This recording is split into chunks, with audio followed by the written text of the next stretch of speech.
Hello Pulp Hounds. So today's a very special video for me. I want to focus on a man that I admire greatly and I've been a huge fan of for decades. So today I'm going to look at the paperback fiction of that doom scribe, that dreamweaver, that Dickens of the diabolic, Garth Marenghi. So most of you will know Garth Marenghi best from his highly successful TV show Dark Place. But, and Garth Marenghi doesn't go on about it a lot. A lot of people know him better from the plethora of amazing novels that his mind has conjured up over the years. Personally, I first discovered Garth Marenghi's work when I've mentioned it before on my channel. My dad used to read trashy books when he was on night shift at the factory that he worked at, and he'd get in, put his paperback on the table, on the kitchen table, and go to bed. So more often than not, with my cornflakes, I'd sneak a look at chapters of Guy N. Smith books and George Gilman Western novels, and of course the works of Garth Marenghi. So I first discovered the Psychoriasis trilogy. That was my introduction, and it opened a whole new world of literature for me. And as a young teenage reader, I kind of started to understand that horror fiction can be a literary endeavour as well as shocking, and as well as fiercely erotic. So with Marenghi being so interminably humble about his literary output, it's a great pleasure for me to focus on it and bring some of it to the forefront of social media. As a Garth Marenghi fan, there's two things he does that I find absolute genius. The first is to offer some kind of enticement to the reader, and not just like a visual enticement with the cover, and not a literary enticement, an actual offer that that you get with the book, with books like Bone Chiller and Easy D. Glover. You got a Todd Rivers tape, and it just gives the reader a little bit more. It's not like any kind of a bribe or anything. It just shows Marenghi's respect for his readers and how he holds them in high regard and offers them so much more than just the emotional experience of reading one of his books. The other thing that Marenghi does that I find almost unbelievable is how he post-empts trends in horror, like post-influencing. So he will embrace trends in horror. If something's been popular, he will embrace that, but in a way that makes it seem like, I mean, if you look at his novel IT, he's done it in a way that suggests that Stephen King has in some way, I don't want to say ripped him off, but pretty much stolen the best ideas of Garth Marenghi by writing it first. Marenghi has twisted it, and he did this a few times, and it's fantastic to read books that some people would see as a pastiche, as a rip-off. But no, it's post-influencing. It's almost like time travel. So books like Crab, Fatter, obviously IT that I mentioned, even went as far as Kafka with Mantato. And of course, his magnum opus, even though it didn't have Tom Selleck in it or a German 80s rock band, Black Fang. It's not really fair to call it a magnum opus, because a magnum opus is the pinnacle of your creative prowess. And I have to say that every book Garth Marenghi's written is a magnum opus. But yeah, Black Fang is... it's just perfection. Absolute perfection. But having said this, having said about his subtlety in post-emptying trends in horror, like, he also, as many great horror authors are, he's no stranger to controversy. Maybe his books push limits. Maybe his books are too real, which I know people can find difficult. The reality of his novels is sometimes too challenging. But Marenghi met his biggest nemesis, and it must have been a very bleak time for him, with the supermarket giant Safeway. So what Safeway did, they tried to censor the caged beast of genius, refusing to stock copies. Now, one of the things that Garth Marenghi always did was his books were too literary for bookshops. So you couldn't always find his books in highbrow bookshops. He found other outlets, because he speaks to people. So supermarkets were an ideal outlet for his work, because that's where real people shop. You don't get your average Joe Public going to a very literary bookshop.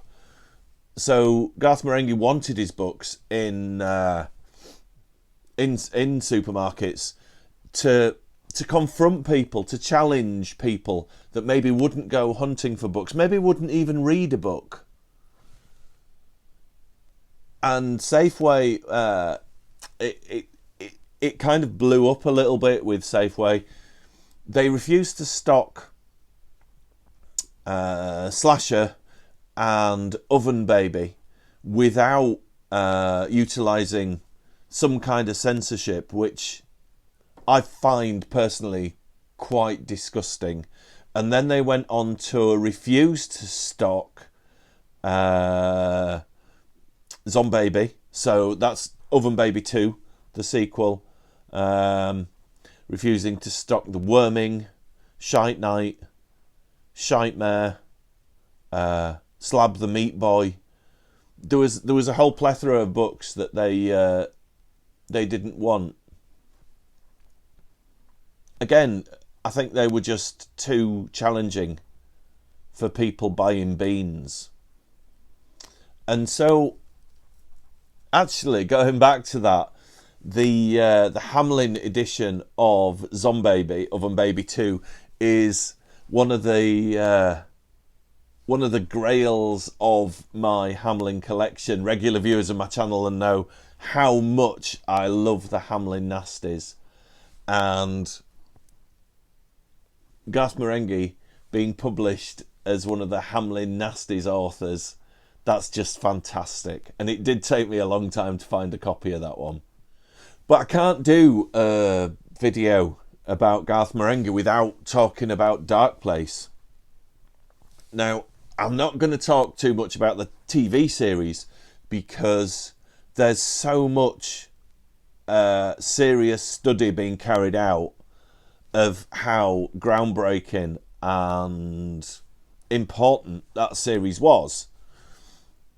But it also, and at the time I remember being utterly thrilled, it spawned a series of books featuring characters old and new from the show, and to enjoy their further adventures at the time was fantastic, and it still is. And then we met new characters like Father Rex Douglas, who Father Rex Douglas in the first novel, and then in the second one Father Rex Douglas the second. But I don't want to give out any spoilers about what happened to Father Rex Douglas the first, but it's not nice.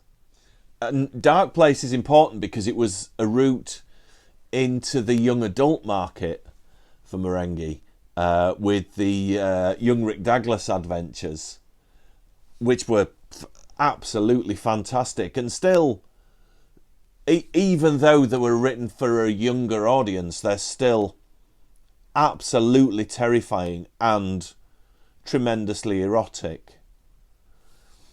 And Marenghi capitalised on this and began to create more novels for the young adult market until the one that I'm not allowed to mention was, I think it was just too challenging for parents to let their children read. And it was something that Garth Marenghi takes little seeds and runs with them, and it's fantastic at that. His only children's book didn't do that well, I must admit. But as an auteur of the abominable, Garth Marenghi wasn't finished with us yet. And in 1993, he branched out into Multimedia, which was, at the time, it was groundbreaking. So his 1986 novel, Death Driver, was adapted into a Sega CD title, one of the launch titles for Sega CD.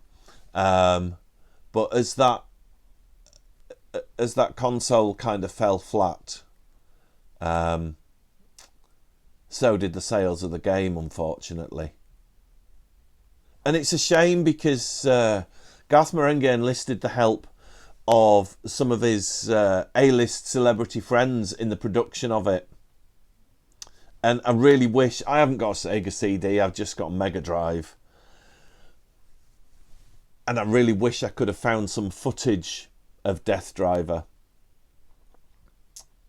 But I guess, again, it would have been too intense, too real. The experience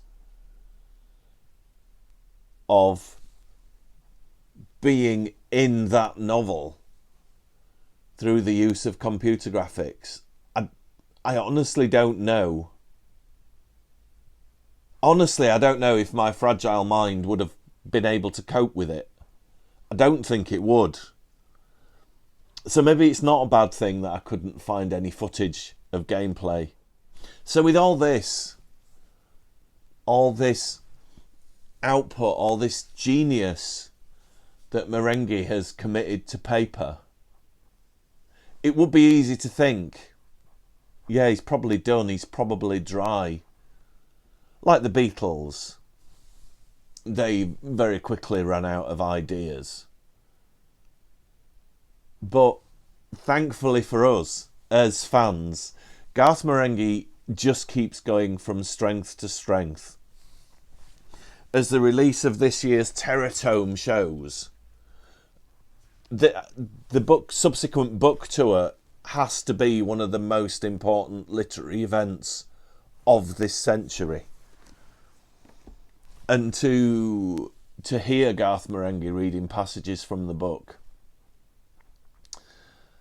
as a fan, it became not a book tour. It became a spiritual experience where people didn't just turn up to hear him read from his book. It was a pilgrimage. And Garth Marenghi just keeps going from strength to strength. And I'm thrilled and excited and terrified and aroused to see what literary treats the future of Garth Marenghi's work has in store for us. So thank you for watching, you lot, and I will see you fantastic pulp hounds in the next video. So today's April the 1st, and that's got nothing to do, that date is purely a coincidence. I just wanted to do something cool with these book covers. So I have to say a massive thank you to Brian Henderson, who did the lion's share of these covers, and they are fantastic. They are. I was looking through them. He sent me the link to his Google Drive. We became friends on Facebook, and the more he posted, the more I was like, I've got to do a Garth Marenghi video. And it's not official, it's not endorsed by Matt Holness or anything like that. It is our equivalent of fan fiction. I just thought it'd be tremendous fun to do a Garth Marenghi type video. So one thing I would ask you to do is go back and pause the video, watch it again, pause the video and read some of the book blurb, because Brian's humour is fantastic.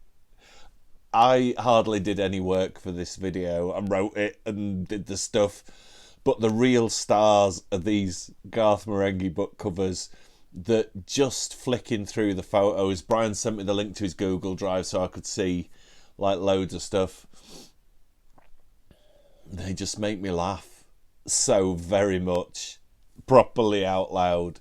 So thank you, Brian, and thank you to Matt Holness for giving life, so much life, to Garth Marenghi. He's fantastic, and I hope this video is taken in the spirit it's presented in, which is just a bit of fun fan fiction.